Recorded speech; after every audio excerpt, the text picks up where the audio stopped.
Bonjour à tous, on se retrouve pour une nouvelle position, position de finale, une étude cette fois, une étude avec peu de pièces sur l'échiquier, puisqu'on a tour fou 2 pions contre dame et 2 pions. Il y a même un avantage matériel pour les noirs, mais ce sont bien les blancs qui vont gagner. Le roi noir étant en mauvaise posture, on voit qu'il est dans un réseau de maths. Il suffirait au fou de venir sur cette diagonale, en fait pas tout à fait, puisque le pion pourrait avancer pour protéger bien sûr l'échec, mais il y aurait le pion blanc en G2 qui pourrait avancer en G3.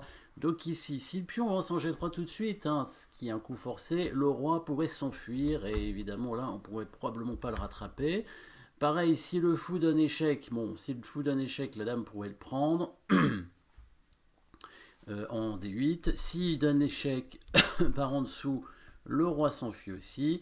Et même chose si la tour donne échec, donc le roi s'enfuit évidemment. Il faudrait éviter quand même que la dame noire aussi puisse faire échec. Donc c'est pas évident, parce que la dame noire pourrait faire échec, et là pour l'instant on ne peut pas couvrir efficacement, parce que si on met le fou il est en prise, si on met le pion il est en prise, et si on bouge le roi il y aurait encore un échec par en dessous. Donc si on ne fait pas échec dans cette position, il faudrait trouver un moyen de parer l'échec des noirs, en tout cas ça c'est certain. Donc qu'est-ce qu'on peut faire? Et puis il faut aussi empêcher le roi de sortir. Parce que si le roi il sort, il n'y aura plus de réseau de maths non plus, donc des tas de choses à faire. Alors, il faut créer une menace, mais tout en parant la menace des noirs, qui est de faire échec, et dans ce cas, on ne pourrait pas couvrir l'échec facilement. Alors, on avait dit que l'échec n'était pas satisfaisant. Bloquer la case du roi avec le fou, par exemple, il n'y a que le fou qui peut bloquer la case, c'est pas non plus bon, puisque les noirs vont faire échec. Empêcher l'échec avec la tour ne permet pas de faire partir le roi. Donc il faut trouver un coup forcé. Mettez la pause, bien sûr, pour chercher le coup qui n'est pas facile du tout. Ici, c'est bien un coup forcé à trouver, mais c'est un coup difficile. Un coup... Alors, c'est pas un échec. C'est pas une menace de maths non plus. Donc, qu'est-ce qu'il y a ensuite, finalement, toujours dans la liste des coups forcés, du coup, le plus forcé jusqu'au moins forcé. On va y arriver. On va arriver par trouver l'attaque de la dame, bien entendu, c'est aussi un coup forcé. Si la dame est attaquée, le roi ne pourra pas s'enfuir. Alors, il faudrait l'attaquer et empêcher l'échec. On peut le faire en mettant la tour en C2. Pourquoi? Parce que si la dame fait échec, le fou peut couvrir l'échec, protégé par la tour. Et par la suite, on pourrait menacer le roi. En tout cas, là, on n'est plus embêté par l'échec de la dame, donc on pourra protéger beaucoup plus facilement cette case, et après, avec l'aide du fou, menacer mat, en poussant le pion, ou même venir avec le fou en G3, donc par exemple monter la tour en C5, ce serait une possibilité pour contrôler la case du roi, si jamais la dame noire ne fait pas échec.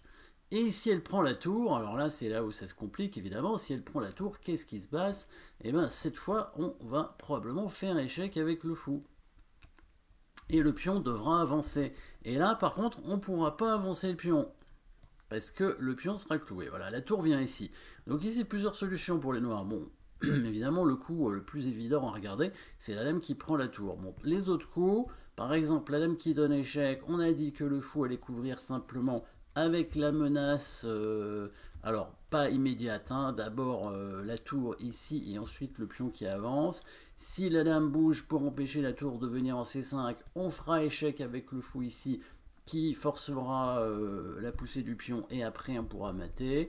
Donc il faudra avec les noirs empêcher à la fois le fou de venir là et la tour de venir ici. Il y aurait la possibilité en mettant la dame en F8, mais finalement si on met la dame en F8, vous pouvez mettre la pause pour chercher le coup, mais finalement la dame est en surcharge, elle est surchargée la dame, donc du coup elle ne pourra pas tout protéger en même temps. On va garder le fou pour empêcher l'échec de la dame, et on va bien mettre la tour quand même en C5, parce que si la dame prend la tour, le fou donnera échec, et après ce sera mat en poussant le pion, le roi noir qui est bien bloqué, il n'y a rien à faire. Donc si la dame va ailleurs, on va dire par exemple si la dame vient en en F8 pour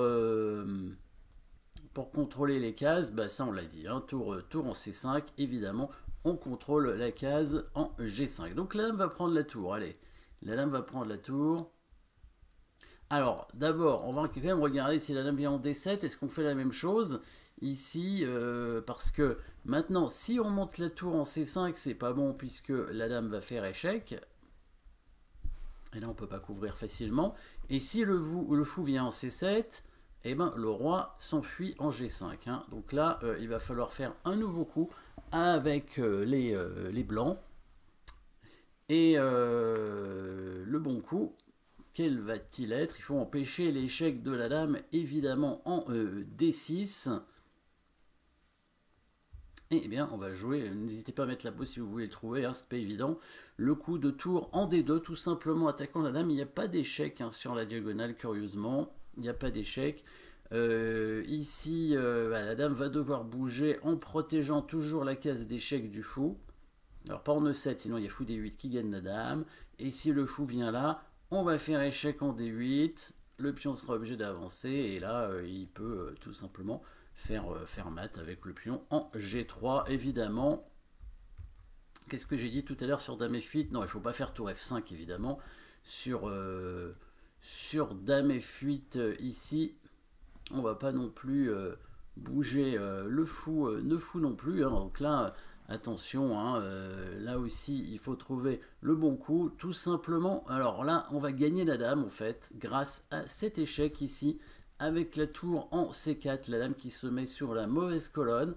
Le roi, cette fois, peut partir, mais le fou va arriver faire échec. Et le roi va être obligé de se mettre sur la colonne de la dame. Et on va la gagner avec la tour, hein, avec un fou de plus. Et deux pions, on va gagner assez facilement la finale, normalement. Donc, différentes options à chaque fois. Hein. C'est vrai que chaque coup de dame, finalement, permet une chose différente. S'il vient en E8, cette fois, on peut venir en C5 parce qu'il ne peut pas donner échec en F4, si il vient en F5, s'il vient en F5, bah, cette fois on peut faire échec avec le fou en D8, donc il ne peut pas tout contrôler en même temps. Et donc finalement, quand même, s'il prend la tour, on va quand même regarder bah, le coup qui paraît le plus évident au départ, hein, c'est la prise de la tour avec la dame, hein, quand même. Donc là, on va faire échec, bien sûr, avec le fou. Il va avancer son pion. Et qu'est-ce qu'on va faire maintenant? Alors là, évidemment, on ne peut pas pousser le pion parce qu'il est cloué. Hein. Il y a la dame qui bloque le pion. On ne peut pas l'avancer. Les noirs, par contre, ne menacent pas de faire échec. Donc il faut créer, évidemment, une menace de mat. Hein. Pas d'échec ici, dans cette position. N'hésitez pas à chercher le coup, bien sûr, avec la pause. Il n'y a pas énormément d'options pour menacer mat. En fait, il n'y a qu'un coup, hein, c'est fou, en A5, qui permet de menacer mat ici. Si la dame contrôle la case, eh ben, on va tout simplement... Qu'est-ce qu'on va faire si la dame contrôle la case, en fait? Par exemple, si on met la dame... de toute façon, elle n'a pas le choix, hein, parce que si le pion avance pour... essayer de donner une case de roi, évidemment on mate en remettant le fou de l'autre côté. Donc la dame est obligée de contrôler la case, hein. Donc il y a deux possibilités, je pense. Il faut toujours clouer le pion, hein. Donc il y a E2 et F2. Donc on va dire qu'elle vient en E2. Qu'est-ce qu'on fait dans ces cas-là? Alors là on ne peut pas mettre le fou en E1 hein, pour déclouer le pion G2, parce que quand la dame va prendre le fou, évidemment on va contrôler la case du pion. Donc ici il va falloir trouver un nouveau coup, une nouvelle menace, et peut-être un Zhuzang d'ailleurs. Hein. Alors attention, les noirs menacent un échec, donc il faut tout simplement contrôler cette case avec le fou. Enfin, tout simplement, évidemment, c'est pas complètement évident. Il faut contrôler cette case avec le fou, et on va ramener le fou en C7 ici. Alors, on va menacer du coup de faire le coup fou G3 mat, évidemment. Il est toujours obligé de clouer le pion. Donc là, cette fois, il est obligé d'aller en F2 avec la dame. Et là, on peut faire maintenant un petit coup d'attente avec le fou. Hein. Alors, pas n'importe où, parce qu'il faut quand même pouvoir faire échec si jamais le pion avance, hein, donc il va falloir se mettre en D6, voilà, s'il avance, on met le fou là, et si la dame bouge, maintenant, on peut mettre le fou en G3, voilà, si la dame va ailleurs que sur la deuxième rangée, c'est le pion qui avance, et si la dame fait échec, voilà, là c'est le fameux rayon X hein, qui va réussir à mater grâce au pion qui avance. Évidemment, il ne faut pas prendre la dame, hein, là on ne peut pas gagner si on prend la dame. Par contre, si on avance le pion, il est obligé de prendre le pion, on reprend avec le fou et c'est bien mat. Voilà, le fou qui donne mat grâce à des zigzags sur la dame.